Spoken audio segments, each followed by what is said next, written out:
a big announcement out of IBM today, this spin-off. Take us through it. What is going to be spun off? What is going to be left behind? Look, I think that this is a landmark day for our company. When I first became CEO, I talked about our commitment to growth. And I talked about a maniacal focus on hybrid cloud and AI. As we look at that market, that's a $1 trillion addressable opportunity. And as we look at our client buying behaviors, they are changing. How they do application modernization and how they buy infrastructure modernization is separating. So that says it behooves us to unlock growth by creating two companies. One company focused on hybrid cloud and AI, and the other company focused on managed infrastructure services. So in the first company, the platform, the open hybrid cloud platform that's based on Red Hat technology, all of the software that gives clients the capability to leverage that platform. Then going from there into all the services they can use to do their journey to cloud. You put all that together, that's going to be IBM, together with the infrastructure that they run their most mission-critical services on, and that company, we believe, will deliver mid-single-digit growth in a sustainable way in the medium term. The other company, we're calling it NewCo because we don't have a name for it yet, is the managed infrastructure company. On day one, twice the size of its nearest competitor, over 4,000 clients in 115 countries and counting, really enables it with an investment-grade balance sheet to go out and take share and be on an improved growth trajectory. So David, really exciting to be able to do this and yet again reinvent our company for the future. So Arvind, you talk about growth, and you have consistently said that is the question of growth for IBM. Compare those two companies. You said mid-single digits for the one. Are you expecting much higher for the hybrid cloud and AI company to do? My aspiration and my goals for the company will always be higher. We're going to invest to be able to unlock even more growth. But I think it's prudent, given where we've been for the last few years, to be able to put a target out there. So I say in the medium term, so think in the medium term, not the short term, because we've got to execute the spin and then do all the work ready to be able to generate that. And so I would say that that's a milestone. Maybe go for higher, that's certainly possible, but I think it's prudent to be able to commit things that we have high confidence in. IBM shares immediately took a step up on the announcement of this news. How much of this is a question of valuation? How differently are cloud companies valued by the marketplace right now as opposed to information services companies? So if I look at it, pre this announcement, we were a majority services company. Post this announcement, IBM will become over half as a software and solutions company, and even a larger number in terms of overall product. And if I look at the annuity base of the new company, it's about a little over 50%. So if I look at that, that's a very attractive company that promises a different valuation than the current structure. So that is a piece of it, but I think it's actually more the growth and the addressable market opportunity of $1 trillion that I think is driving it. But David, you're closer to that audience than probably I am in terms of how they think and how they react.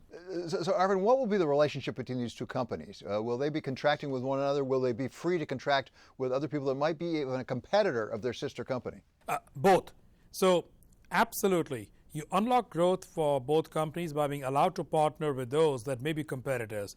Certainly for NewCo, they may today not so much be restricted, but others who are competitors of the aggregate may feel reluctant to partner deeply with them. That gets unlocked. No constraints, no restrictions on that side. Now that said, I think it's likely that we're each other's biggest customers on day one post-spin. They certainly purchase a lot of hardware and software from IBM. IBM certainly purchases services from NewCo in terms of how we run IT infrastructure and so on. So the two companies are going to have a deep strategic relationship, but that is not going to constrain them both from partnering with whoever they want to. Arvind, what can you tell us about the leadership of the two companies going forward? Who do you expect to be the leaders of the two? I assume you're one of them. And what about Jim Whitehurst from Red Hat? What role will he have going forward? So both Jim and myself remain with IBM. And a lot of the leadership who runs the businesses at IBM is going to stay at IBM. The leadership who runs managed infrastructure services goes with NewCo. Now, as you know, in these spins, the board, the governance structure of IBM stays in place because the company is staying in place. In the new Corp, we have to create a new board.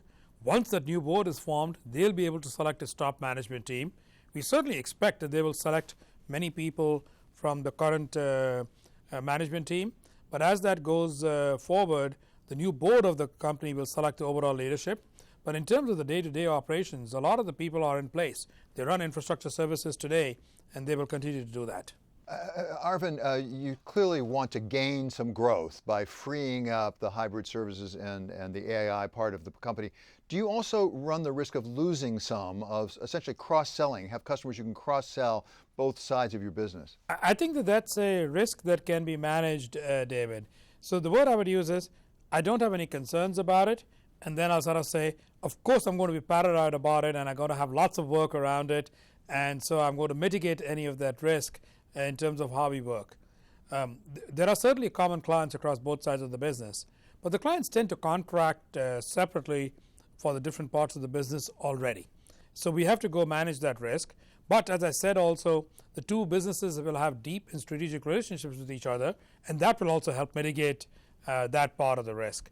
So I think we'll unlock growth, and I think that the risk on the aspect you mentioned can be mitigated. This is obviously a very big initiative of IBM. It'll take a while, I'm sure, to put it all together, to digest it. When do you expect the spin-off to be effectuated? We believe, based on history and looking at others who have done similar spin-offs, they seem to take about a year to get done. So I'll say a year plus minus a few months. So that takes us into the latter part of 2021. We have to get through all of the structure of the new company. We have to file to the SEC, the S10s. We expect that will happen somewhere early to mid part of next year. You get through all of those approvals. You got to get to a final board approval, and that then allows us to impact all this. But I think 12 months plus minus some number of months is probably a good timeline to expect. Arvind, you and I will say, both understand that when you have this major structural change, it consumes a lot of executive bandwidth. As a practical matter, that probably means you're not going to be looking at other acquisitions or dispositions over that 12-month period. Can you look out beyond that? Do you see further structural changes coming up for IBM to pursue that relentless desire for growth that you describe? I absolutely expect to be completely focused on acquisitions as well as on organic R&D and organic ecosystem investments. I don't believe we will pause them in this period. You then talked about other structural actions, meaning divestments. We are not planning anything else that is significant. So this will take time. You're right. It is major, and it will take a whole set of people to go get this done. And but in the meantime, we are focused on growing both those companies. So they will take the appropriate actions, whether it's organic and inorganic investments, meaning acquisitions, to go get themselves positioned. We fully expect to be down all those paths at full speed.